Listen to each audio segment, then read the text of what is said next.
निराशका देवा तुझी चरण सेवा पांडुरंगा उपवास पालन राखला दारवळा केला भोगवटा आम्हालागी वंश परंपरा तुका मानला उपवास पालन राखला दारवळा केला भोगवटा आम्हालागी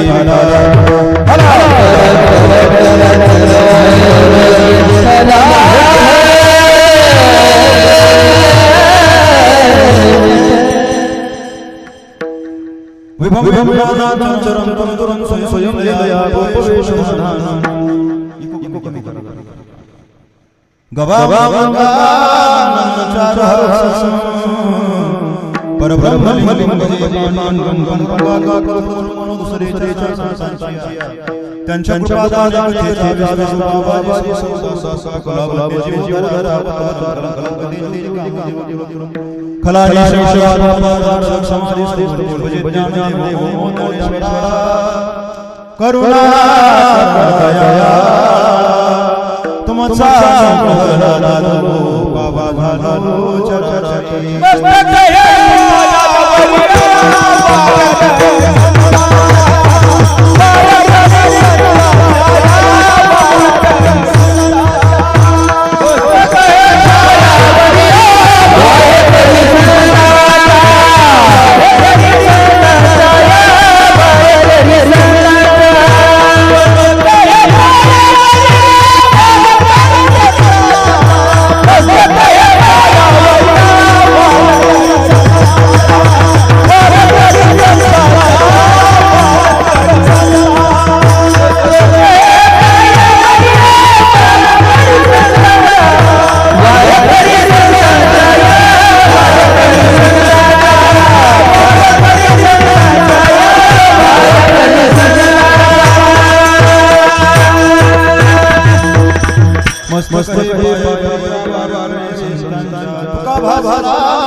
स्वयं हरि हरि व्यापक ससचिवा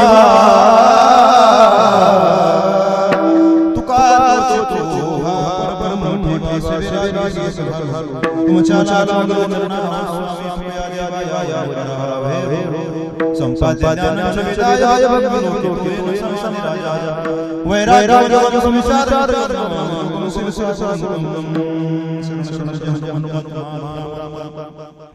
काय बच्चा बाबा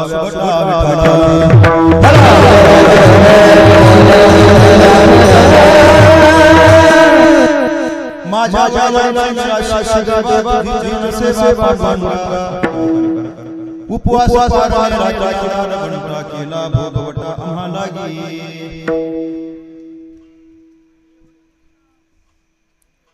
परममंगलमय परात्पर अखिलेश्वर षडगुणेश्वर संपन्न भगवान श्री पांडुरंग परमात्मा आणि परमात्म्याच्या सेवेकरिता निवडलेला महान भगवत सम्राट विश्ववंद्य या महाराष्ट्र सारस्वतचे मुकुंद मनी जगद्गुरु तुकोबाराय यांचा अत्यंत प्रसिद्ध आणि अत्यंत महत्त्वाचा असा अभंग आहे। प्रस्तुत अभंगातून जगद्गुरु तुकोबाराय आपल्या वाडवडिलांनी जी संपत्ती आपल्या करता गुण ठेवली आणि त्या संपत्ती करता भगवान परमात्मा सोबत जगद्गुरु तुकोबाराय आज भांडतात। विठ्ठल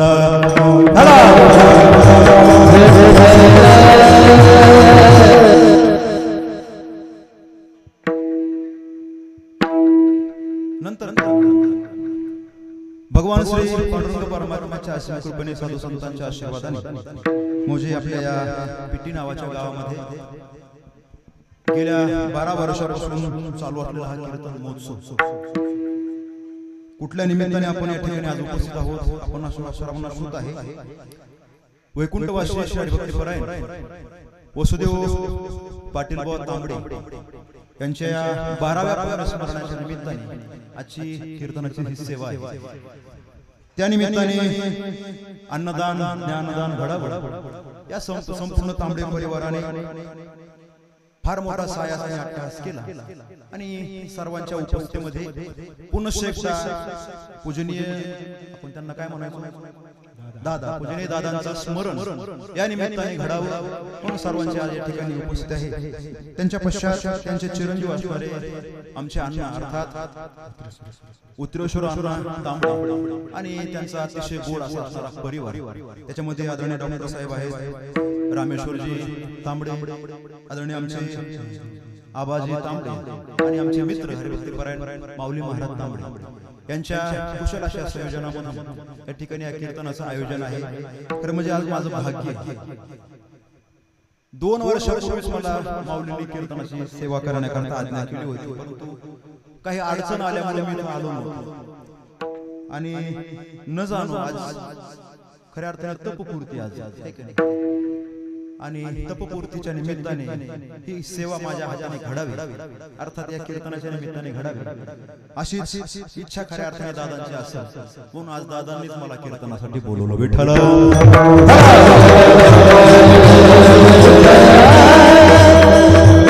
खरं म्हणजे लोक सध्या 10वी सुद्धा करण्याकरता तयार नाही.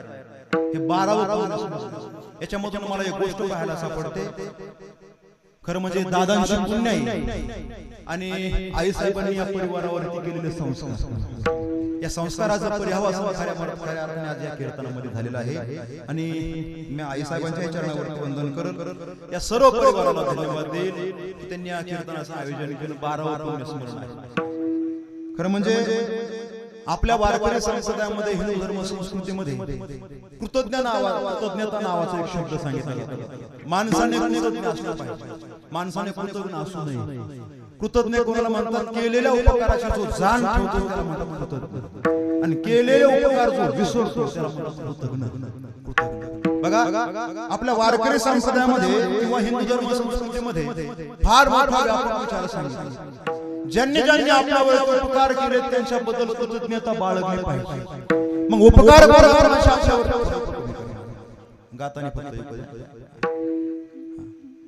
आपल्यावरती कोणाकोणाचे उपकार आहेत? प्रामुख्याने देवाने आपल्याला देह दान दिला. जेणे हा जीव दिला दान तयाचे करीन चिंतन जगजीवन नारायण गायन गुण तयाचे देवाचे उपकार. संत महात्म्यांचे आपल्यावरती उपकार काय सांगू आता? संतांचे उपकार मज निरंतर जागविती आणि देवाच्या आणि संतांच्या त्याच तोला मोलाचे उपकार आपल्यावरती आपल्या आई वडिलांचे असतात. विठ्ठल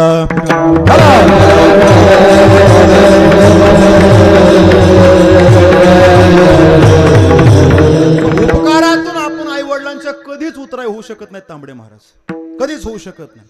परंतु ऐका, उपकारातून उत्तीर्ण होत नाहीत म्हणजे आपण त्यांच्याकरता काही करायचं नाही का? त्याच्याकरता करायचं. काय करायचं?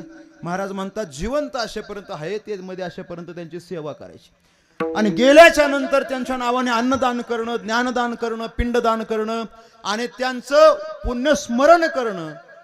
3 वेळेस मला वाटतं आपल्या हिंदू धर्मामध्ये 3 वेळेस स्मरण करण्याची प्रथा आपल्याकडे सांगितली जाते. स्मरणातून त्यांच्या ऋणातून उतराय व्हायचं.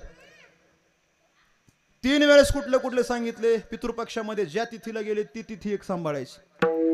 नंतर आपल्याकडे बघा अक्षय तृतीयेच्या दिवशी एक त्यांच्या नावाने पिंडदान करायचं, अर्थात त्यांच्या नावाने एक पितृजेव घालायचं. आणि ज्या तिथीला ते गेले त्या तिथीच्या दिवशी अर्थात आजची ही पुण्यतिथी, त्याला पुण्यतिथी असं म्हटलं जातं.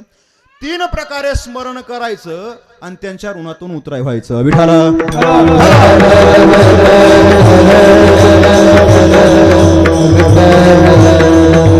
बघा आपल्या मृत्यू लोकामध्ये जोही जीव जन्माला येतो दादा, तो माणूस परोपकारी असतो. तो माणूस कसा असतो? परोपकारी असतो.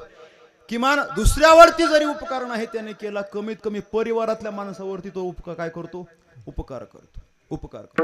मग त्या उपकाराची परतफेड म्हणून आपण त्यांचं स्मरण केलं पाहिजे. हो बघा, जर का आपण उपकारातून उतराय नाही झालो, उपकार जर का विसरलो तर त्याच्यासाठी एक सेपरेट नरक सांगितला. महाभारतामधलं एक उदाहरण सांगतो, भजन करा विठ्ठला.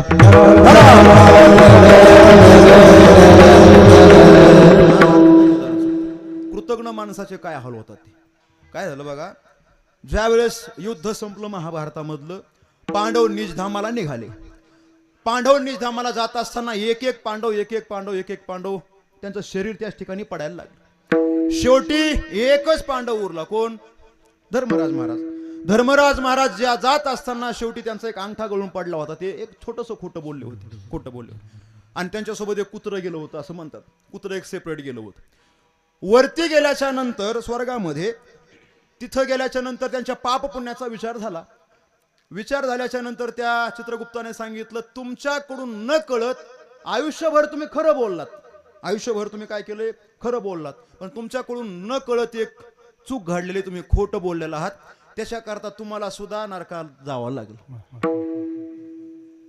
परंतु त्यांनी सांगितलं नरकात जावं लागेल म्हणजे तुम्हाला नरकातच ठेवायचं असं नाही.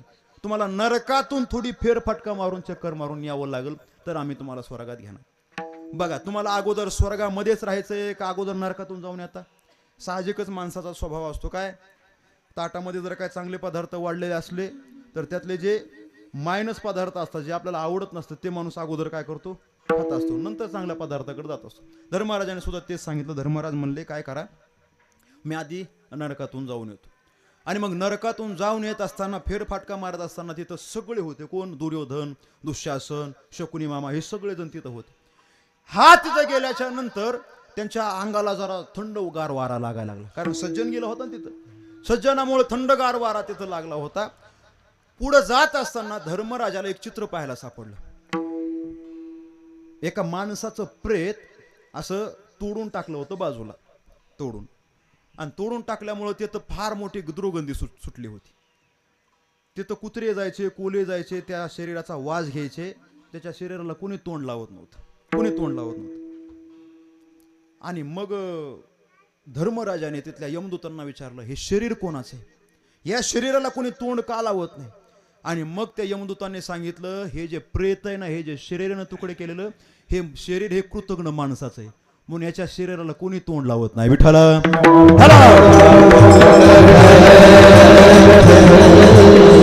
त्या माणसाने काय केलं होतं? केलेल्या उपकाराची जाण ठेवली नव्हती. प्रवास करण्याकरता निघाला होता मनुष्य. एका जंगलामध्ये त्याचा मुक्काम पडला होता. त्या ज्या जंगलामध्ये मुक्काम पडला त्या जंगलात त्या झाडावरती एक हंस नावाचा पक्षी राहत होता. राजहंसाने बघितलं होतं आपल्या दारामध्ये अतिथी आलाय, त्याचं स्वागत केलं पाहिजे. मग त्याचा स्वागत, आतिथ्य सत्कार केला, त्याच्या जेवणाची व्यवस्था केली. आणि तो माणूस परत जात असताना त्या माणसाने बघा त्या राजहंसाला मारलं होतं आणि त्याचं मांस आपल्या झोळीमध्ये टाकून प्रवासाला निघाला होता. पण तो राजहंस साधा सुद्धा नव्हता. तो राजहंस ब्रह्मज्ञानी होता. रोज ब्रह्मलोकामध्ये जायचा, ब्रह्मज्ञान श्रवण करायचा, आणि त्या नगराचा जो राजा होता त्या राजाला जाऊन ब्रह्मज्ञान सांगायचं. आणि आता ऐका, त्या राजहंसाला मारून चालवलं. इकडं राजाने विचार केला, आणखीन राजहंस आला नाही, का आला नाही, जाऊन बघा म्हटलं, सेवकांना सांगितलं. आणि मग ज्यावेळेस सेवक बोलवण्याकरता गेले, सेवकांच्या गोष्ट लक्षात आली, राजहंस महाराज इथं आपले दिसत नाहीत. त्यांचा कोणीतरी घात केलाय. पुढे गेल्याच्या नंतर त्या माणसाला पकडलं, त्या माणसाला मृत्यूदंड देण्यात आला, आणि तो माणूस नरकामध्ये गेला. आणि त्याच माणसाचं प्रेत होतं ते. विठाला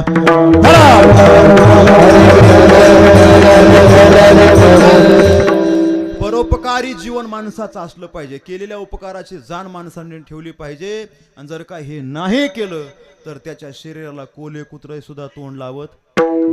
आणि दुसरी गोष्ट आमचे गुरुजी एक नेहमी सांगायचे बघा, आई वडिलांच्या सेवेमध्ये माणसाला सगळं प्राप्त होती, सगळी संपन्नता प्राप्त होती. खरं मात्या पित्याचं वर्णन कीर्तनामध्ये करावं एवढे माता पिता मला वाटतंय कमी नाहीत किंवा लहान नाहीत. जिथं विश्वमाऊली ज्ञानेश्वर महाराजांनी आईचं वर्णन केलंय, अहितापासोनी काढीती हित देवनी वाढविते, नाही श्रुती परोती माऊली जगा. आईचं वर्णन करत असताना वेदाची उपमा आईला दिली माऊलींनी. विठ्ठला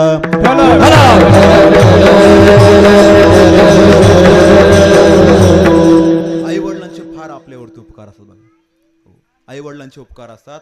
एक वाक्य सांगतो बघा, लाभाशिवाय प्रेम करणारं तत्व जगतामध्ये एकच, आणि तिला आई म्हणतात.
जाती करी लाभाशिवाय प्रेम करणार तत्व या जगातामध्ये एकच, आणि तिला आई म्हणतात. आई किती प्रेम करते बघा. एक वाक्य सांगतो, लक्ष देऊन ऐका. ज्या वेळेस मुलगी असते तिच्या चित्तामध्ये बाप असतो, लग्न होतं तिच्या चित्तामध्ये नवरा असतो, आणि एकदा का तिला एखादं बाळ झालं ना तिच्या चित्तामधला बापही निघून जातो, नवराही निघून जातो. तिच्या चित्तामध्ये एकच राहतं, ती म्हणजे माझं बाळ. मातेची या चित्ती अवघी बाळकाची व्याप्ती, देह विसरे आपुला आणि जवळी घेता शीन गेला. बघा ग्रामीण भाषेमधलं उदाहरण जगद्गुरु तुकोबारांनी आपल्याला दिले. दिवसभर राबलेली अशी शेतामध्ये आई, आणि ज्यावेळेस शेतामधून त्रास सहन करून ज्यावेळेस घरी येते तिचं 1.5-2 वर्षाचं बाळ असतं बघा घरामध्ये. थकलेले असते, दमलेले असते, तिला वाटते बस एकदा 2 घास पोटामध्ये जावे आणि एकदाच आडवं पडावं, तिला असं वाटत असतं. परंतु थकलेली आई ज्यावेळेस बाळाकडे बघते, बाळ धावत धावत धावत तिच्या जवळ येते, तिला जाऊन बिलगतं ना. महाराज म्हणतात एकदा बाळ जवळ आलं की बस जवळी घेता शीन गेला, देह विसरून जाते, फक्त आपल्या बाळापोटी. याला म्हणतात आईचं प्रेम. विठ्ठला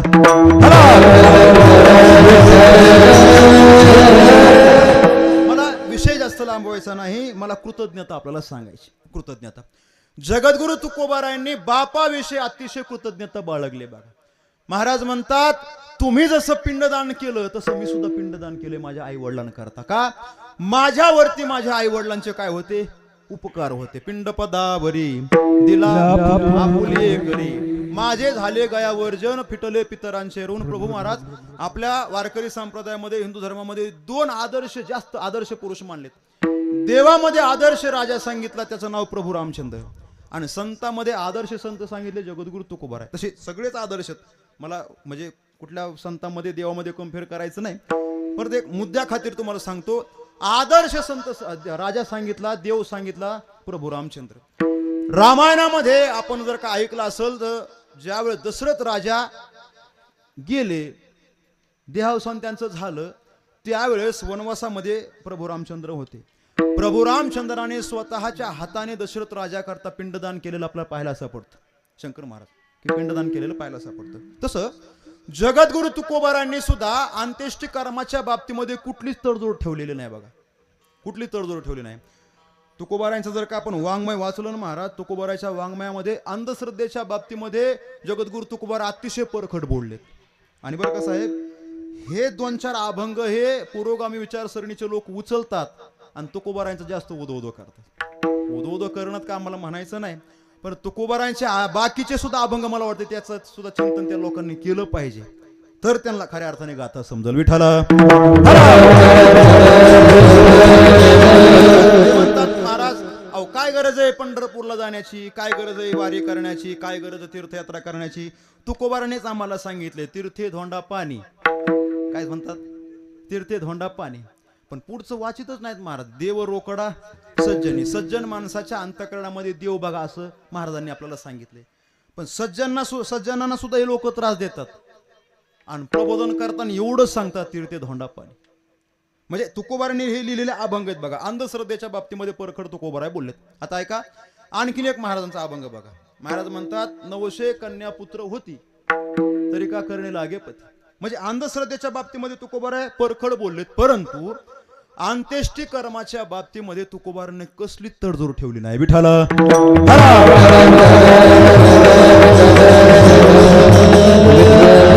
तुकोबाराय म्हणतात मी माझ्या माता पित्यांचं ऋण फेडण्याकरता, पितरांचं ऋण फेडण्याकरता माझ्या हाताने पिंडदान केलं.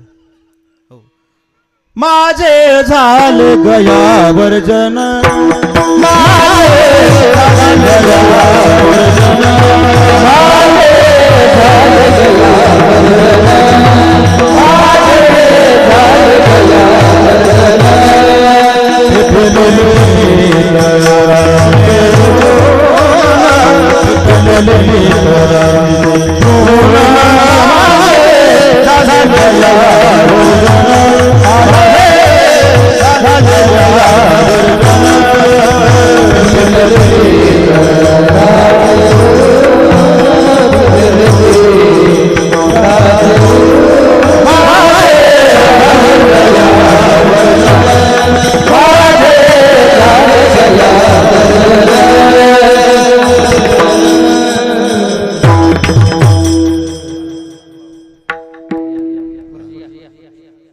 आज कीर्तनासाठी उपस्थित सगळीच मोठी मोठी महाराज मंडळी, आदरणीय आमचे शंकर बाबा, आदरणीय शिरूरचे महाराज, आमचे लोंढे महाराज, आदरणीय भागनदादा आहेत, प्रभू महाराज, आणि आता ज्यांचं आगमन झालं आमचे मित्र हरिभक्तीपरायण श्रीराम महाराज.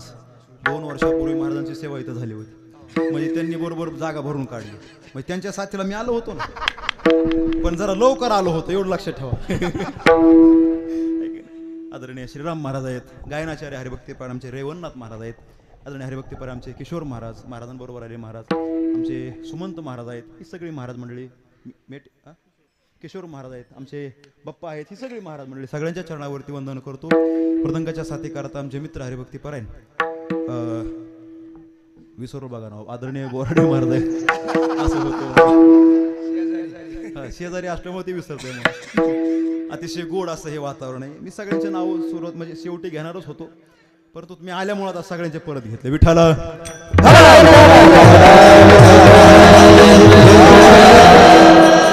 जवळ आली नाही घेतली तरी परत, तसं काही नाही. तर असू द्या, विषय आपला चालला होता माणसाने कृतज्ञता बाळगावी. जगद्गुरु तुकोबारांनी आपल्या आई वडिलांच्या बाबतीमध्ये अतिशय कृतज्ञता बाळगलेली पाहायला सापडते. माझे झाले गयावर्जन, फिटले पितरांचे. पितरांचं ऋण माणसावरती असतं, त्याच्याकरता माणसाने प्रयत्न करावा लागतो. बघा, जर काय पितरांचं ऋण फेडलं नाही, पितरांचा जर काय दोष आपल्याला लागला, असं म्हणतात डोंगरा एवढी जरी संपत्ती घरामध्ये असली तरी समाधान देत नाही साहेब.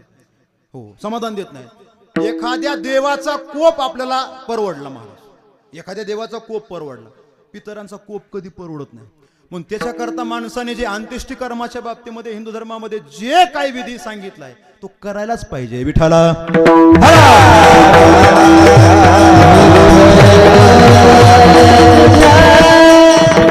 जगद्गुरु तुकोबारांनी आपल्या आई वडिलांकरता पिंडदान केलेलं आपल्याला पाहायला सापडतं. त्यांचं स्मरण वेळोवेळी तुकोबारांना होत होतं, म्हणून तुकोबारांनी या सगळ्या गोष्टी आपल्याला वारकरी संप्रदायामध्ये सांगितलेल्या आहेत. आणि याच नियमाला अनुसरून आजची ह्या कीर्तनाची खऱ्या अर्थाने सेवा आहे. अभंगाच्या बाबतीमध्ये जगद्गुरु तुकोबारांनी सांगितलंय, माझ्या वडिलांनी माझ्यावरती उपकार केले, माझ्याकरता ही संपत्ती कमवून ठेवली, आणि त्या संपत्ती करता जगद्गुरु तुकोबाराय आज देवासोबत भांडतात. काय करतात? देवासोबत भांडतात. हा अभंग अतिशय गमतीचा आहे बघा, लक्ष देऊन ऐका. या अभंगाचा जर का आपण विचार केला, खालच्या स्वरामध्ये जर का अभंग म्हटला तर हा अभंग करुणापर होतो, आणि थोडा वरच्या स्वरामध्ये म्हटला तर हा अभंग भांडणपर होतो. अगदी अतिशय सोपा अभंग तुम्हाला मी सांगतो बघा.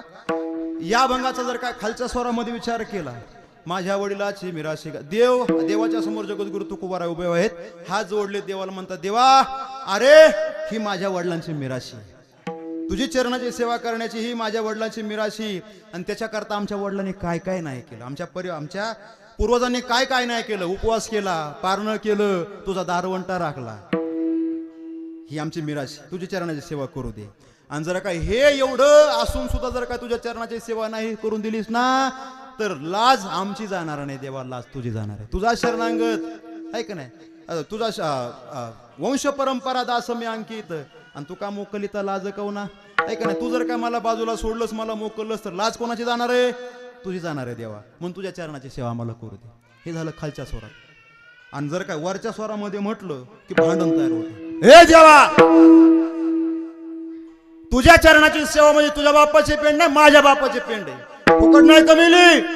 त्याच्याकरता उपवास केला, पारणं केले, वारी केली, कीर्तन केले, आणि एवढा भोगवटा आमच्या करता आमच्या पूर्वजांनी तयार करून ठेवलाय. आणि जर काय हे जर काय करत नसशील तर तुला लाज वाटली पाहिजे, मला मोकलतोस. लोक म्हणतात स्वरात काय, लोक काय म्हणतात स्वरात काय, स्वरात सगळे मार काय, स्वरात दादा स्वरात सगळे. परंतु याचा विचार आपल्याला आज वरच्या स्वरात करायचा आहे. विठ्ठला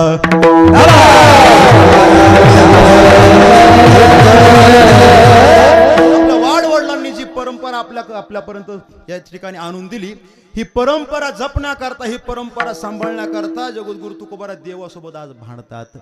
आणि भांडण करण्याकरता प्रामुख्याने भांडवल लागतं. कशाचं? भांडायला भांडवल लागतं. कशाचं? शिव्या देता आला पाहिजे.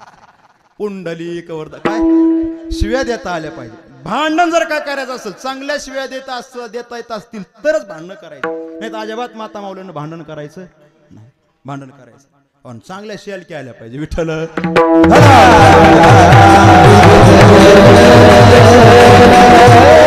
अनेक संत देवासोबत भांडलेले आपल्याला पाहायला सापडतात बघा. हो, महिला संत जनाबाई, हो त्यांनी एवढ्या शिव्या दिल्यात, एवढ्या शिव्या दिल्यात. द्यायच्या का शिव्या देवाला? तुझे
काढली देवाला शिव्या दिल्या जनाबाईने बघ.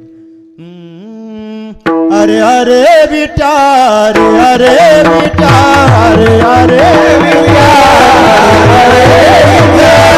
मायेच्या कारच्या, मायेच्या कारच्या, मायेच्या कारच्या,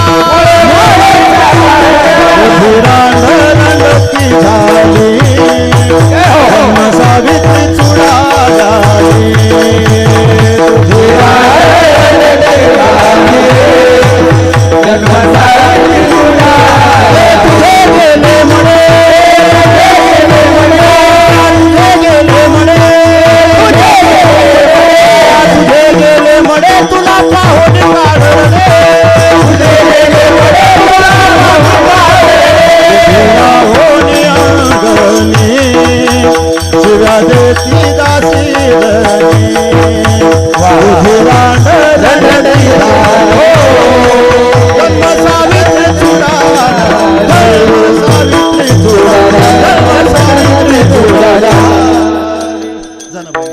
जनाबाईने शिव्या देत असताना मध्यम मधून दिला. भांडण हे मध्यम मध्ये बरोबर वाटत नाही. भांडण करायचं असेल तर असं वरच्या स्वरामध्ये भांडण केलं पाहिजे, तसं तुम्ही केलं ऐक ना, तसं तुम्ही केलं वरच्या स्वरामध्ये. नाही तर उगाच भांडण, ए मूर्खा तुला काय कळत नाही, हो बाजूला, तू भांडूच नको, तू तू हो माग माग हो. भांडण करायचं असलं तर असं तयारीमध्ये माणसाने असलं पाहिजे, तयारीत. आणि भांडणाला महाराज भांडखोर माणसाला ना कारणच लागत, भांडखोर माणसाला कारणच लागत नाही बघा. पूजनीय वैकुंठवासी इंग्रज दादा एक दृष्टांत सांगायचे बघा. भांडण कर माता माऊल्यांना तर भांडायला कारणच लागत. एका गावामध्ये एक भांडण कुदळबाई होती बघा, तिला लयच नाद भांडणाचा. शेजारी वैतागून गेले, तिने ग्रामपंचायत पुढे मिटिंग घेतली, आमच्या सरपंच साहेबाला बोलवलं आणि सांगितलं, प्रतिष्ठित नागरिक गावातले तुम्ही एक काम करा, ही बाई रोज आम्हाला भांडती, हो आमचा जरा काहीतरी नियोजन लावा. त्या बाईला बोलवलं चावडीवरती, तिला सांगितलं कम भांडण करते. ती म्हणली भांडण केल्याशिवाय मला घासच जात नाही. काय म्हटली?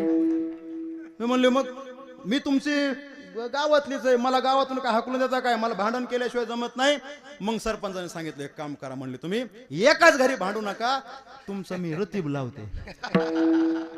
सगळ्याच्या घरी एक नंबर एक नंबर एक न एक एक एक एक एक एक एक एक एक सगळ्याच्या घरी नंबर. आणि एका घरी नेमकीच एक नवीन सून आली होती. तिने नुसतं ऐकलं होतं कानाने, गावामधली बाई आता भांडायला उद्या आपल्या घरी येणार आहे.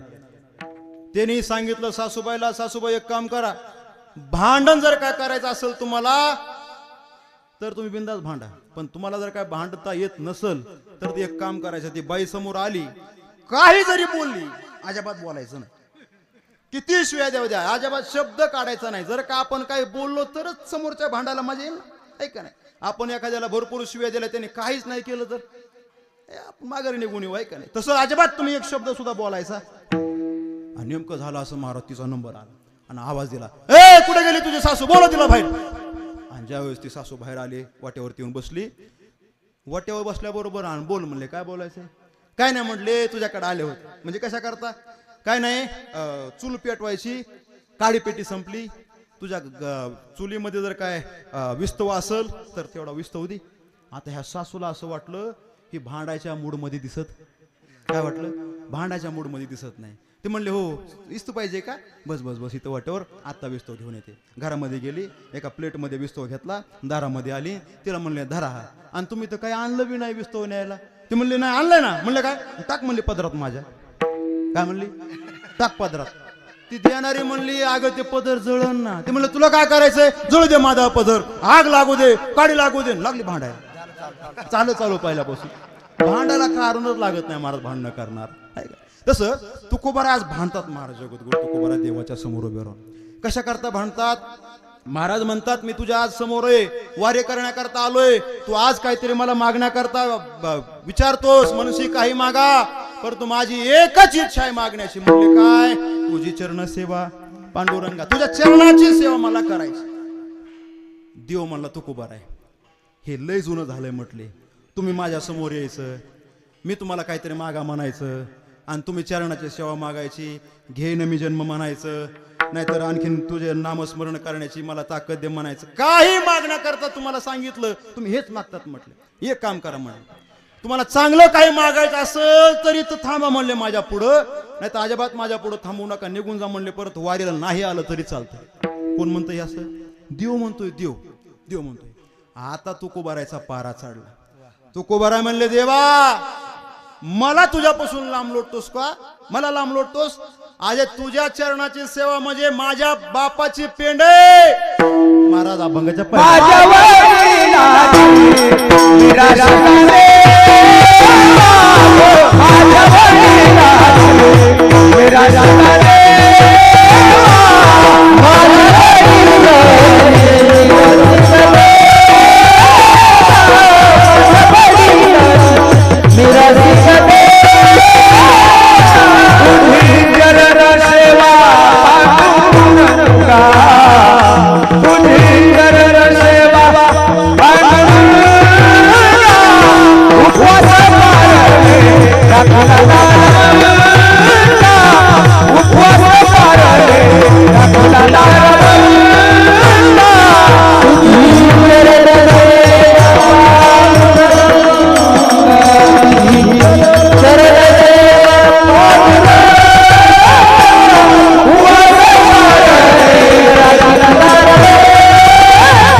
सेवा करण्याची जी परंपरा आहे ती माझ्या बापाचे मिराशी, माझ्या बापाने हे कमवलंय, आमचा त्याच्यावरती अधिकार आहे, आमचा त्याच्यावरती अधिकार आहे. तू आम्हाला लांब लोटतोस.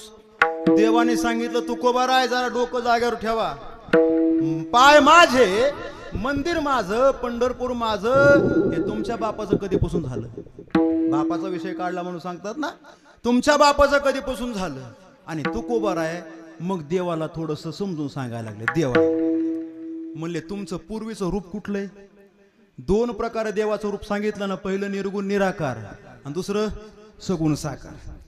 तुम्ही निर्गुण निराकार आहात ते किरनाम अजाती, अविद्या वर्गाचे आराती, माझी ओळखावया श्रुती खून केली, नाम रूप संबंधू जाती क्रिया भेदू, आकाराशीच प्रमादू वस्तुशी नाही. तुम्ही निर्गुण निराकार आहात, सत्य ज्ञानानंत गगनाचे प्रावरण नाही, रूपावरण गुणाचे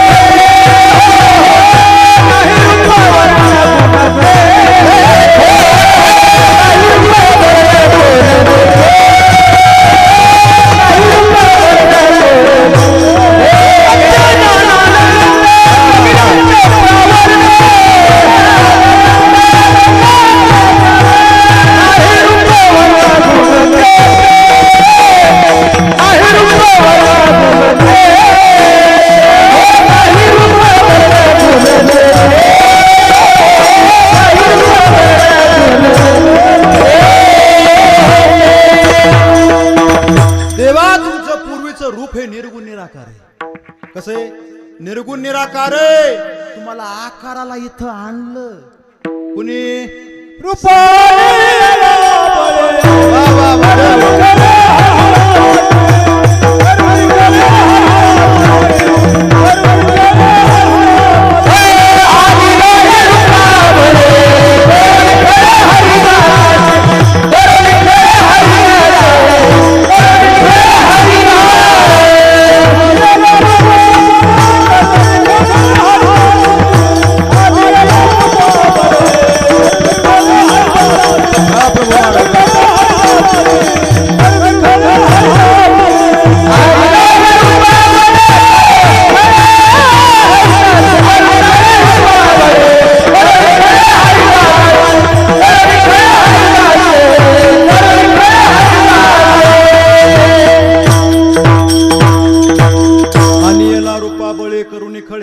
हरिदासी निर्गुण निराकार परमात्मा तुला इथं संतांनी आणलं, आमच्या पूर्वजांनी आणलंय. मग ती जी संपत्ती तुझं इथं आलास तो तू नाहीस, तू आमच्यामुळं आलास. कोणामुळं आलाय? आमच्यामुळं आलास. म्हणून तुझ्या चरणाची सेवा करण्याची ही आमच्या बापाची मिरास आहे का नाही? हे आमचं धन आहे. धन, संताचं धन सांगितलं महाराज. हो, संतांचं कुठलं धन असतं? महाराजांनी संतांच्या धनाचं वर्णन केलं बघा. आम्हा विठ्ठल जीवन, विठ्ठल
वाडवडिलांनी आम्हाला कमवून दिले ते खर्चिलं तरी खर्चत नाही, खर्चिलं तरी खर्चत नाही.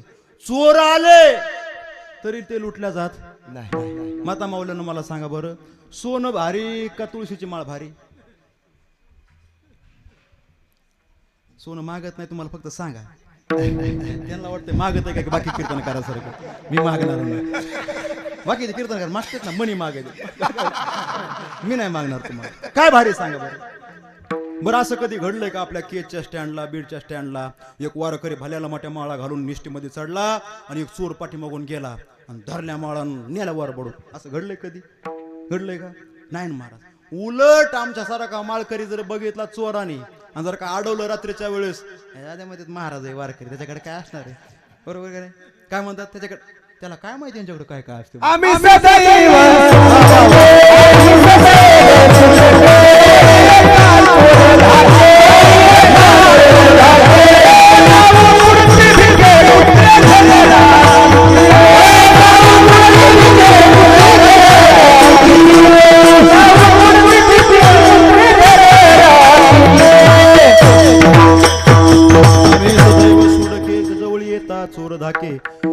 पुढती भेके कुत्रे घर राखी ती नांदणुका येशी सांगा. संत महात्म्याने आपल्या संसाराचं खऱ्या अर्थाने वर्णन केले. आणि हे जे धन आपल्याला प्राप्त झालंय संतांना ते कधी खर्चल्या जात नाही, चोरी होत नाही, वाहून जात नाही, दुष्काळ पडला तरी कमी होत काहीच होत नाही. आणि एवढं अतिशय मौलिक असणारं धन आमच्या करता वाडवडिलांनी ठेवलंय. आणि देवा तू आम्हाला तुझ्या चरणापासून लांब लोटतोस, तुला काहीतरी वाटलं पाहिजे विठाला.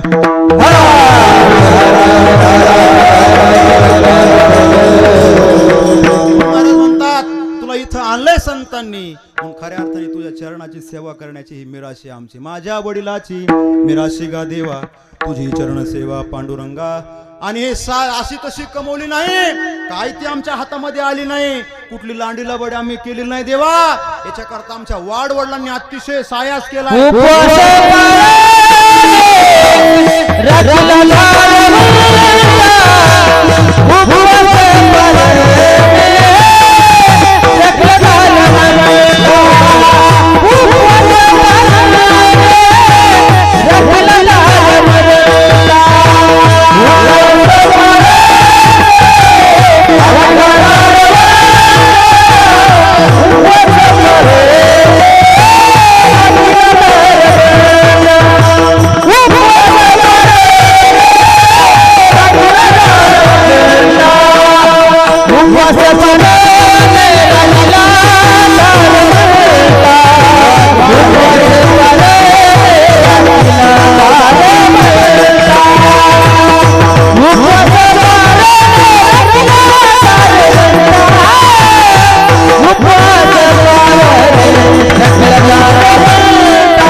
उपवास पारणे राखीला दारवंटा आणि केला भोग वटा आम्हाला.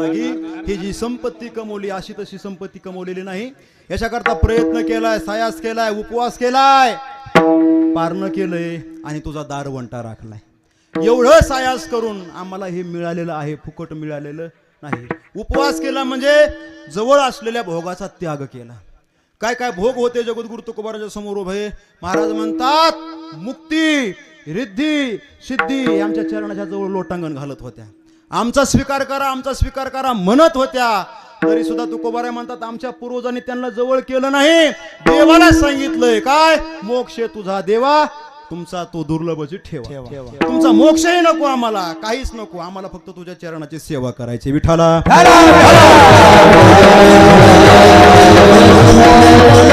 आणि भोग समोर असताना ती भोगण्याची इच्छा होऊ नये, यालाच खऱ्या अर्थाने वैराग्य म्हणतात. इहीचे गा स्वर्गीचे भोग पायिक झाली या इच्छेचे, ते भोगावे हे न रुचे मना माझी. आहे का नाही, समोर असावं आणि मग लोकांनी म्हणावं नाही नाही आम्ही घेत नसतो, चलत नसतो, ऐका नाही तर गुलाबजाम समोर आहेत, खात नसतो. तुला डायबिटीज आहे म्हणून खात नाही तू. असलेल्या भोगाचा त्याग करण्याकरता अंतःकरणामध्ये वैराग्य लागतं. आणि मला वाटतं आपल्याकडे वैराग्य नाही, आपल्याकडे वैताग आहे. आपल्याकडे काय? आपल्याकडे वैताग आहे महाराज, सगळा वैताग. वैराग्याचा ना आपला जमीन आसमानचा फरक आहे का नाही. वैराग्य बाजूला आणि वैताग एका बाजूला राहते बघ. वैताग कशाला म्हणतात? एक म्हातारं रुसलं, म्हातारं रुसतात ना आपल्याकडे, नाही रुसतात का नाही? बरं आमच्याकडचं रुसलं दादा, तुमचं नाही सांगत, आमच्या तिकडचं म्हातारं एक रुसलं आणि शंकराच्या देवळात जाऊन बसलं. आणि देवळात गेल्याबरोबर महाराज रात्री 12 वाजले, पोरग गेलं, ते सून गेली, नातू गेला बोलवण्याकरता, माघारीच आहे ना. वैराग्य निर्माण झालं होतं ना. 12 वाजले आणि ते दिव्यातलं तेल संपलं, दिवा विझला, कुत्रे ओरडायला लागले. वैताग आला तर कुत्रे ओरडायला लागले. जसं कुत्रं ओरडायचं तसं त्याच्या काळजाचा ठोका चुकायला लागला. त्याच्याकरता कवीने कविता तयार केली सरपंच. कवीचं नाव मला विचारू नका. हो, ते म्हणले, रुसलं म्हातारं बसलं दारात, रुसलं म्हातारं बसलं दारात, आली भूताची वरात, म्हातारं पळालं घरात. चला मुद्दा सांगायचा, असलेले भोग डावलणं, त्याच्याकडे न पाहणं, याला खऱ्या अर्थाने वैराग्य म्हणतात. आणि ते वैराग्य खऱ्या अर्थाने आम्ही आमच्या अंतःकरणामध्ये धारण केलं आणि केला भोगवटा आम्हाला गे. एवढं साधना करून हा भोगवटा आमच्या करता निर्माण केला. वारी निर्माण केली, विश्वमाऊली ज्ञानेश्वर महाराजांचा समाधी सोहळा निर्माण केला, पंढरपूरची आषाढी वारी निर्माण केली, कीर्तन निर्माण केलं, भजन निर्माण केलं. एवढी साधना आमच्या करता तयार करून दिलीत. फक्त आणि फक्त याचं एकच कारण आहे, असलेल्या भोगाचा त्याग केला म्हणून. विठाला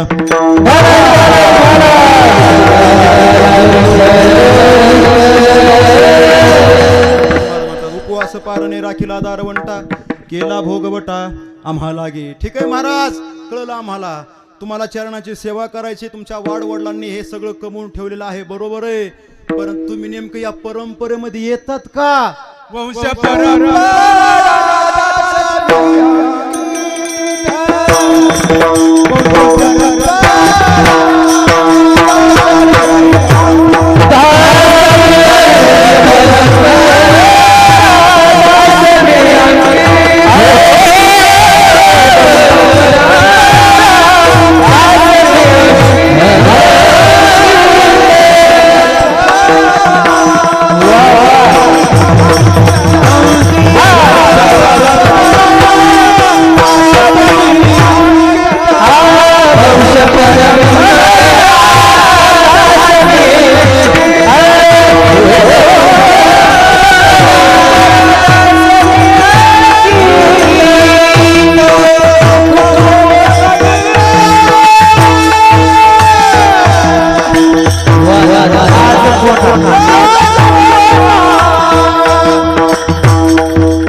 केला भोगवता मला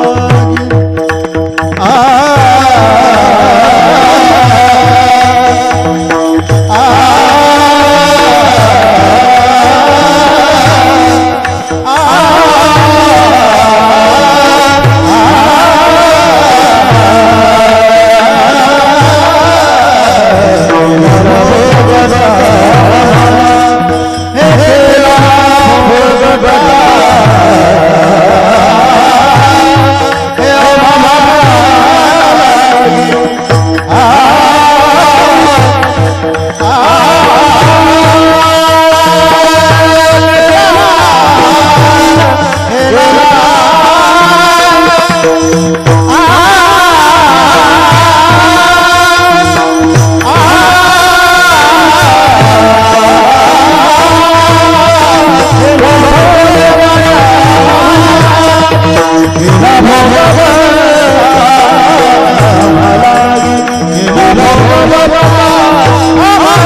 आत्ताची नाही, गेले अनेक पिढ्या 7 पिढ्यापासून तुझी चरणाची सेवा करण्याची परंपरा माझ्या घरामध्ये आहे. वंश परंपरा दास मी अंकित आणि तुका मोकलिता लाज कवना. तुकोबराय म्हणतात नुसती ही वंशाची परंपरा नाही, तर जे जे झाले अवतार तुका त्याचे बरोबर. तू जे जे अवतार घेतलेस, नरसिंह नावाचा अवतार घेतलास तू, मी भक्त प्रल्हाद होतो. राम झालास मी अंगद होतो, ऐका नाही. कृष्ण झालास मी उद्धव होतो, नंतर नामदेव महाराज आणि आता तुकोबा. मी तुकोबाराय म्हणून या ठिकाणी जन्माला आलोय. तुझी सेवा करण्याची ही आत्ताची नाही, गेली अनेक पिढ्यापासून अनेक दिवसापासून मी तुझी सेवा करतोय. आणि एवढी सेवा करून जर काय मला तू लांब लोटत असशील, मला चरणाची सेवा करून देत नसशील ना, तर लाज माझी जाणार नाही देवा. लाज कोणाची जाणार आहे? कोणाची जाणार लाज? देवा तुझी लाज जाणार. म्हणजे एखाद्या माणसाने आपल्या घरामध्ये अनेक दिवस काम करावं, शेतामध्ये काम करावं, पगाराच्या दिवशी त्याला म्हणावं ए तुला अजिबात पगार नाही, ते माणूस गावामध्ये जाऊन काय सांगन? बरं झालं म्हणे मला मालकाने पगार दिला नाही. असंच आहे का? असंच असतंय का? नाही महाराज. तो अख्ख्या गावामध्ये नाही पंचकृषीमध्ये जाऊन सांगन त्याच्या घरी शेतात पुन्हा कामाला जाऊ नका म्हणून ते पैसे देत नाही. बरोबर आहे का नाही? तुकोबाराय म्हणतात जर का मला लांब लोटलंस ना, आता वारीहून माघारी जातो. ज्या ज्या गावाला मुक्काम पडला होता ना, ज्या ज्या गावाल्या लोकांनी माझी सेवा केली होती ना, त्या सगळ्या लोकांना जाऊन सांगतो पुन्हा कोणी पंढरपूरला जाऊ नका, त्याच्या पाया पडू नका, ते मागितलेलं काहीच देत नाही. उलट जे स्वतः आपलंच आहे ते सुद्धा देत नाही, म्हणून ह्याच्याकडे काही मागू नका, असा तुमचा अपप्रचार करायला मी तयार आहे म्हटले. म्हणून देवा वंश परंपरा दासमी अंकित आणि माणसाने परंपरा सांभाळल्या पाहिजेत. बघा ह्या वाडवडिलांनी ज्या आपल्यापर्यंत परंपरा आणल्यात ना, या परंपरा सांभाळल्या पाहिजे. एक वाक्य सांगतो, लक्ष नाही का? हे परंपरा, हे संस्कार आहेत ना महाराज, ह्या परंपरेचं संगोपन झालं पाहिजे. परंपरेचं संगोपन झालं पाहिजे, परंपरेचं संवर्धन झालं पाहिजे आणि परंपरेचं संक्रमण झालं पाहिजे. संगोपन, संवर्धन आणि संक्रमण. संगोपन म्हणजे आपल्यापर्यंत ज्या परंपरा आल्यात त्या परंपरा जपल्या पाहिजेत. सोपं सांगतो, सोपं. आपल्या वाडवडिलांनी जर का आपल्याला 10 एकर जमीन आपल्या नावावर करून दिली असेल, तर ती जमीन आपल्यापर्यंत आल्याच्या नंतर त्यातली कमीत कमी 3 एकर तरी ठेवायला पाहिजे. कसं नाही ना, सगळी ती सांभाळली पाहिजे. 10 एकर आहे ती सांभाळली पाहिजे. कर्तृत्व चांगलं असेल तर त्याच्यामध्ये वाढ केली पाहिजे, संवर्धन केलं पाहिजे. तसं संस्काराचं, परंपरेचं संवर्धन झालं पाहिजे. आणि जसे आपल्यापर्यंत आपल्या वाडवडिलांनी सुपूर्द केली, तसं पुढच्या पिढी पडकर ती संक्रमित केली पाहिजे ही परंपरा. आणि मग हीच परंपरा खऱ्या अर्थाने आमच्या वाडवडिलांनी माझ्यापर्यंत आणून दिली, आणि ही परंपरा मी पुढच्या पिढीकडे सुद्धा सुपूर्द करणार आहे. प्रत्येक येणाऱ्या परंपरेतल्या माणसाला सांगणार आहे काय? तुका म्हणे तुम्ही चाला याची वाटे आणि पांडुरंग भेटे भरवसेने. परंपरा माणसाने जपल्या पाहिजे. मोठ्या माणसाने जपल्यात ना, म्हणून बारक्या माणसाने जपल्याच पाहिजे. आपल्याला गीता सांगते बघा, यद्यदाचरति श्रेष्ठ तत्तदेवी तरोजन सहित प्रमाणम कुरुते लोकस्तदनु वर्तते. येथ वडील जे जे करीती तया नाव धर्म ठेविती येरती अनुष्ठिती सामान्य सकळ. मोठी माणसं जसं वागत असतात त्याचं अनुकरण पाठीमागची माणसं करत असतात. मला सांगा, माझा एक प्रश्न आहे तुम्हाला सगळ्यांना. झालंय आपलं कीर्तन, 5 मिनिटं राहिलीत माझ्याकडे फक्त. मला सांगा, आजकाल एक ट्रेंड निघलाय बघा. जुनी माणसं म्हणतात पोरं सुधारले पाहिजे, पोरं सुधारले पाहिजे, पोरं सुधारले पाहिजे. सगळ्यांना माझा प्रश्न आहे माता मुलांनो, म्हातारे सुधारले पाहिजे का पोरं सुधारले पाहिजे? हा बोला बोला, काय म्हणत नाही मी, बोला. हा, म्हातारे सुधारले पाहिजे, बरोबर. पण तो ज्ञानेश्वर महाराजांची ओवी तुम्हाला सांगितलं, येथ वडील जे जे करीती तया नाव धर्म ठेविती येरती अनुष्ठिती. मोठी माणसं जसं वागत घरामध्ये, साधारणतः घरामध्ये जो घरातला करता पुरुष असतो ना महाराज, त्याचंच अनुकरण पाठीमागची माणसं करत असतात. म्हणून बघा, एक वाक्य सांगतो तुम्हाला महत्वाचं, काळजावरती कोरून ठेवा. आपली प्रतिष्ठा आपल्या घरामध्ये ज्याला टिकून ठेवायची, आपली प्रतिष्ठा ज्याला गावामध्ये टिकून ठेवायची, त्याने कधीच पाय घसरू द्यायचा नाही. बघा प्रत्येक, बघा तुम्हाला ज्याला वाटतंय आपलं मोठे पण घरातल्या प्रत्येक माणसाने आपल्याला मानलं पाहिजे, गावातल्या प्रत्येक माणसाने, गल्लीतल्या प्रत्येक माणसाने मला मानलं पाहिजे, त्या माणसाने आपला पाऊल कधी घसरू द्यायचा नाही, तर त्याची प्रतिष्ठा टिकत असते. प्रतिष्ठा. एक छोटंसं उदाहरण सांगतो, चिंतन सेवेला पूर्ण विराम देतो, लक्ष देणार का? मोठी माणसं चांगलं वागले की पाठीमागचे माणसं चांगलं वागत असतात. बघा जुन्या काळचा दृष्टांत, जुन्या काळचा, लक्ष देणार का? जुन्या काळामध्ये बघा एकत्रित कुटुंब पद्धती असायची. एकत्रित कुटुंब पद्धती म्हणजे मराठीमध्ये सांगायचं झालं तर जॉईंट फॅमिली. हा नाही इंग्रजी झालं काय, मला वाटलं हेच मराठी काय की आपली लोक हो म्हणतात तरी सुद्धा एकत्रित कुटुंब पद्धती होती महाराज. आणि त्या काळामध्ये बघा 50-50 माणसाचं कुटुंब एकत्रित राहायचं. मग असंच एक छोटंसं मस्त कुटुंब होतं. 4 मुलं होते घरामध्ये, म्हातारी 4 मुलं आणि त्यांच्या 4 बायका, सगळे मिळून किती झाले, किती माणसं झाले, 4 पोरं, 4 त्यांच्या बायका आणि 2 म्हातारी, किती माणसं झाले, हा म्हणजे गणित कळत नाही मला म्हणून विचारलं. 10 माणसाचं कुटुंब, अतिशय सुखी सुंदर कुटुंब. बघा काय झालं एक दिवस, आणि मोठं घर जर का असलं तर त्या मोठ्या घरामध्ये दादा घरातले कामं वाटून दिलेले असतात. मग मोठ्या पोराने काय काम करायचं, मधल्या पोराने काय काम करायचं, छोट्या पोराने काय काम करायचं, तसं घरामध्ये ज्या महिला होत्या त्या महिलांना सुद्धा काम वाटून दिलेलं होतं. मग मोठ्या सुनेने काय काम करायचं, छोट्या सुनेने काम काय करायचं, 3 नंबरशीने काम करायचं, छोटीने सगळ्यात, हे सगळं वाटून दिलेलं होतं. जी सगळ्यात मोठी सून होती तिच्याकडं काम होतं महाराज, काय ह्याचं, भाजी बनवण्याचं, स्वयंपाकघराचं पाकगृहाचं काम तिच्याकडं. ती जरा हुशार होती, पाकशास्त्रामध्ये निपुण होती. आणि मग तिने काय करायचं, रोज स्वयंपाक करायचा, सकाळचा संध्याकाळचा 2 टायमाचा स्वयंपाक बनवायचा, तिच्याकडे तेवढंच काम. बाकी जी दुसरी होती तिच्याकडे धुणे भांड्याचं काम. तिसरी जी होती तिच्याकडे पोरांना आवरायचं, त्यांना आंघोळे घालायच्या ते काम. सगळ्यात जी छोटी होती त्याच्याकडं ते अंगण झाडायचं, गोठा झाडायचा, शेण काढायचं, हे असं काम दिलेलं. आता ऐका, एक दिवस काय झालं, जी मोठी सून होती, मोठी सून जी होती ना, त्या मोठ्या सुनेकडे काय काम होतं, स्वयंपाक बनवायचं, भाकरी बनवायच्या, भाजी बनवायची, हे काम होतं. नेमकं एक दिवस झालं असं, तिला काहीतरी काम पडलं. बचत गटाची मीटिंग होती, ती मुकादम होती बचत गटाची. आणि बचत गटाचं काम असल्यामुळे तिने काय केलं, भाकरी रापा थापल्या, आपलं भाकरी ठेवून दिल्या, भाजी चिरली.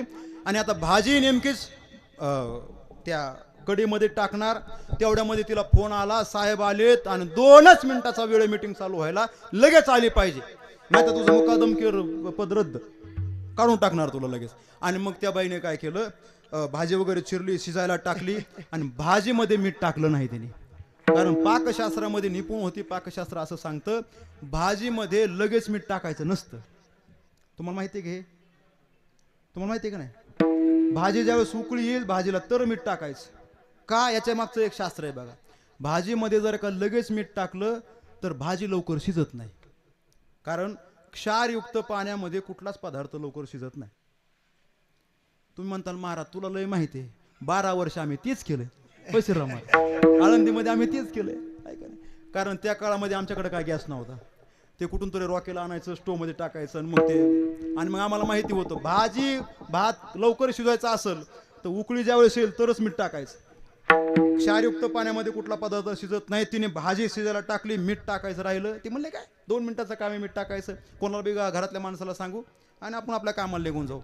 भाजी गॅसवरती ठेवली आणि ती कामाला निघणार, तेवढ्यामध्ये ती 2 नंबरची जी सून होती तिच्याकडे गेली, तिच्या जावईकडे, आणि तिला सांगितलं एक काम कर, गल्लीमध्ये काम आहे थोडंसं, आत्ता जाते माघारी येते, एक 5 मिनिटानंतर किचन मध्ये जा आणि थोडंसं भाजीमध्ये काय टाक, मीठ टाक. ती म्हणली बघा माझं धुणं भांडे राहिले तर मला तुमचं काम करण्याकरता वेळ नाही. ते म्हणले जात तिकडे, नाही ऐकलं. 3 नंबरची कडे गेली, तिला सांगितलं ऐक, भाजी टाकली, थोडंसं मीठ टाक, मी आत्ता जाऊन येते. ती म्हणले बघा पोरांच्या आंघोळ्या राहिल्यात, माझ्या आणखीन आंघोळ झालेलं नाही, आणि बिगर आंघोळीचं किचन मध्ये गेलेलं सासूबाईला आवडत नाही, मी तुमचं काम करणार नाही. कोण म्हणली, 3 नंबरची. आता सगळ्यात छोटी होती ती, तिच्याकडे काय काम होतं,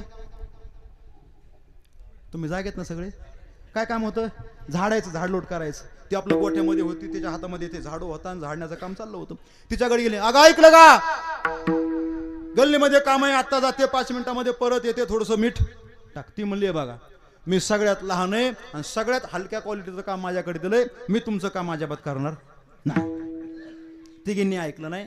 शेवटी मग म्हातारी वाट्यावरती बसली होती, हातामध्ये माळ होती, जप चालू होता.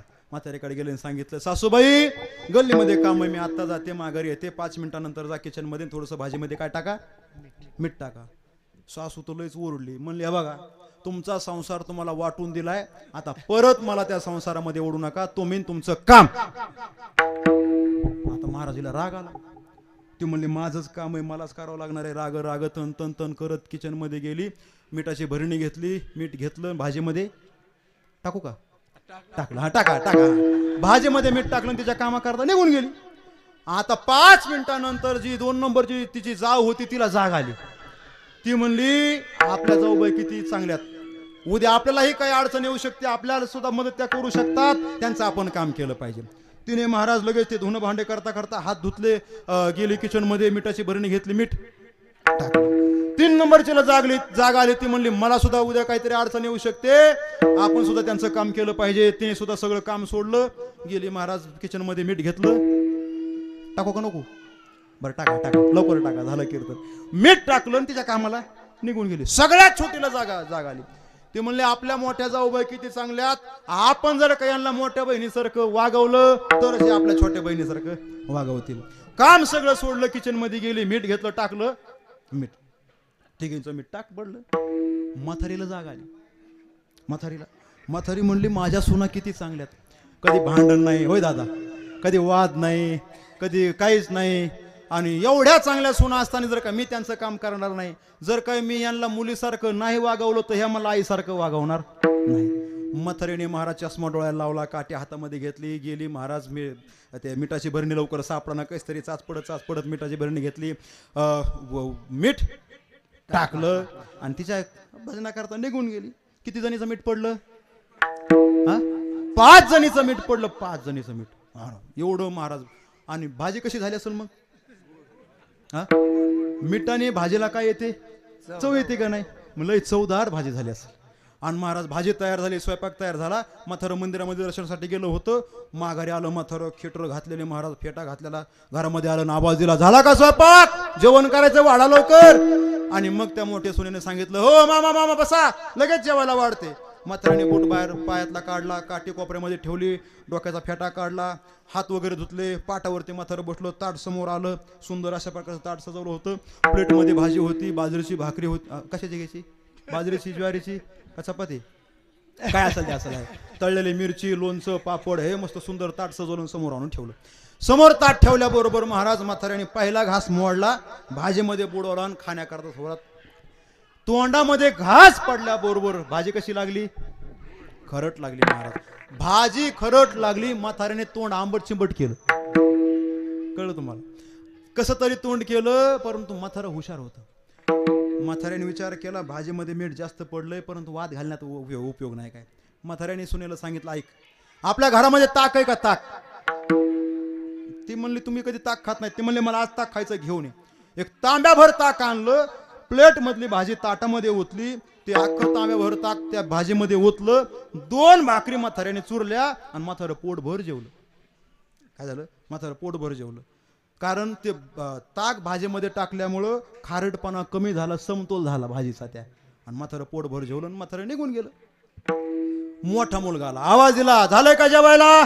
वाढलं ताट, जेवणा करता बसला, एक घास मोडला, तोंडामध्ये घातला. भाजी खरट लागल्याबरोबर म्हातारं म्हणलं, बाबा जेवलेत का? म्हणले हो. त्यांनी हेच खाल्लंय का? म्हणले हो. कधी ताक खात नाहीत, त्यांनी ताक टाकून खाल्लंय. मोठं पोरग म्हणलं, एक काम कर, आण मला बी ताक. मोठ्या पोराने ताक आणायला लावलं, भाजीमध्ये ओतलं, 2 भाकरी, पोटभर जेवलं.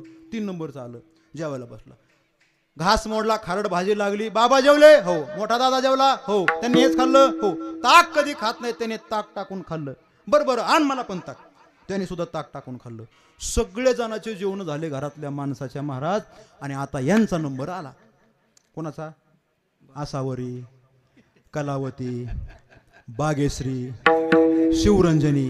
आता घेऊ भैरवी. मग शेवटची भैरवीच असते ना, भैरवी. या 5 जणी जेवायला बसल्या. जेवण करता चालू केलं महाराज. सगळ्यांनी ताट वाढून घेतले, जेवायला चालू केलं. सगळ्यांना भाजी खरट लागली, पण कोणीच कोणाला बोलत नव्हतं. कोणीच कोणाला बोलत नव्हतं. म्हातारीला वाटायचं माझ्याकडून मीठ जास्त पडलंय, बारकीला वाटायचं माझ्याकडून मीठ जास्त पडलंय. ती मधली तर म्हणायची मला किचनचं काहीच माहित नाही, माझ्याकडून मीठ जास्त पडलंय. मोठी म्हणली राग माझ्याकडून जरा आज मीठ जास्त पडलंय. आता म्हणले काय कशाला बोलायचं, म्हणले जाऊ द्या खाऊ. अर्ध जेवण झालं. किती? अर्ध जेवण झालं. शेवटी म्हातारीनेच ही कुंडी फोडली. म्हातारी म्हणली बहुतेक मला बीडला जावं लागतंय वाटतं. मोठी सून म्हणली का हो? नाही माझ्या चष्म्याचा नंबर वाढलाच आहे वाटतं. म्हणजे चष्म्याचा नंबर वाढायचं काय? म्हणले मागाशी भाजीमध्ये मीठ टाकताना जरा जास्तच माझ्याकडून पडलं. कोण म्हणली? म्हातारी म्हणली. आणि मग म्हातारी म्हणली तुम्ही मीठ टाकलंय काय? बारकी म्हणली तुम्ही पण टाकलं काय? 3 नंबरची म्हणली तुम्ही बी टाकलं काय? आणि मोठी म्हणली तुम्ही बी टाकलं काय? आणि मग नंतर उलगाडा झाला की सगळ्यांचं मीठ त्याच्यामध्ये भाजीमध्ये पडले. मला सांगा, परिवारामध्ये वाद होण्याचे कारण लय मोठे असतात का साहेब? परिवारातले जर का वाद व्हायचे असले लय मोठे कारण लागत नाही. मला क्षुल्लक कारणावरून वाद होतात, लय घरामध्ये वेगळं वगैरे राहण्याचे कारण होतात. आता हे कारण वेगळं राहायचं आहे का नाही? आहे ना महाराज. वाद होऊ शकतात का नाही? वाद झाला असता, भांडण झालं असतं, परंतु घरामध्ये भांडण झालं नाही, वाद झाला नाही, कोणी कोणावर पडलं नाही. का पडलं नाही? का पडलं नाही? म्हाताऱ्याने भाजीमध्ये ताक टाकून जर काय म्हाताऱ्याने सुरुवात केली असती, असा कुठं स्वयंपाक असतो काय, अशी कुठं भाजी असते काय, आपण असं खात नसतो, म्हाताऱ्याने जर का सुरुवात केली असती तर एका घराचे 4 नाही 5 घरं झाले असते. काय काय काय 5 घर म्हाताऱ्याला व्हायला राहावं लागलं असतं. बरोबर आहे का नाही? राहावं लागलं असतं. मला मुद्दा सांगायचा, येथ वडील जे जे करीती तया नाव धर्म ठेवीती. बघा, म्हणून आपल्या वाडवडिलांनी ज्या परंपरा आपल्यापर्यंत आणून दिल्यात, या परंपरा जपायच्या, वाढवायच्या आणि पुढे ह्या परंपरा सुपूर्द करायच्या, असा या अभंगाचा आशय. बघा, आमच्या वाडवडिलांनी हे कमवून ठेवलंय, आम्ही जपत आहोत आणि येणाऱ्या पिढीकडे सुद्धा आम्ही देणार आहोत. म्हणून बघा, या तांबडे परिवाराने सुद्धा अतिशय महत्वाचा विचार केलाय. पूजनीय वैकुंठवासी दादांनी ही परंपरा आदरणीय आमच्या अण्णापर्यंत आणून दिली. वारकरी संप्रदायाची परंपरा अण्णांनी ही परंपरा आता त्यांचे 3 चिरंजीव असणारे आमचे डॉक्टर रामेश्वरजी असतील, आमचे आबा असतील किंवा आमचे माऊली असतील, यांच्यापर्यंत ही सुपूर्द केली आहे का नाही? ही परंपराच आहे ना.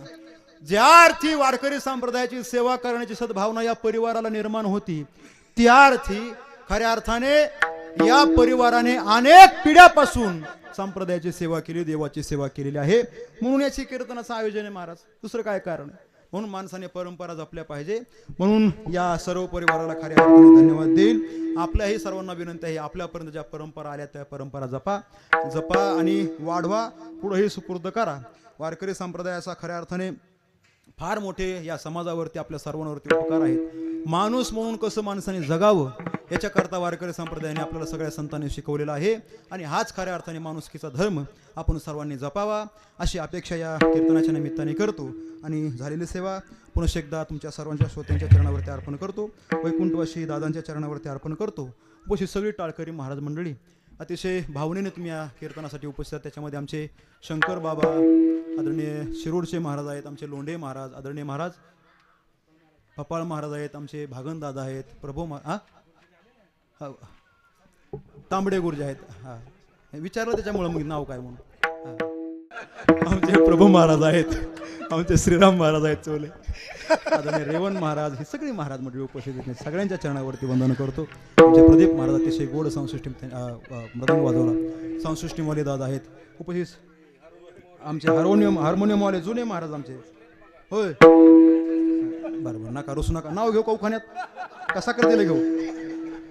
सगळीच आमच्या प्रेमाची मंडळी. खरं म्हणजे या परिसरामध्ये कीर्तन करायचं म्हणजे मला वेगळं अवसान आणायची गरज लागत नाही. मला हे सगळे घरातलेच माणसं आहेत. अनेक दिवसापासून आपला संबंध आहे आणि हा ऋणानुबंध असाच कायम टिकून राहावा अशी सगळ्यांच्या चरणावरती वंदन करतो आणि या ठिकाणी सेवेला पूर्ण विराम देतो. ज्ञानेश्वर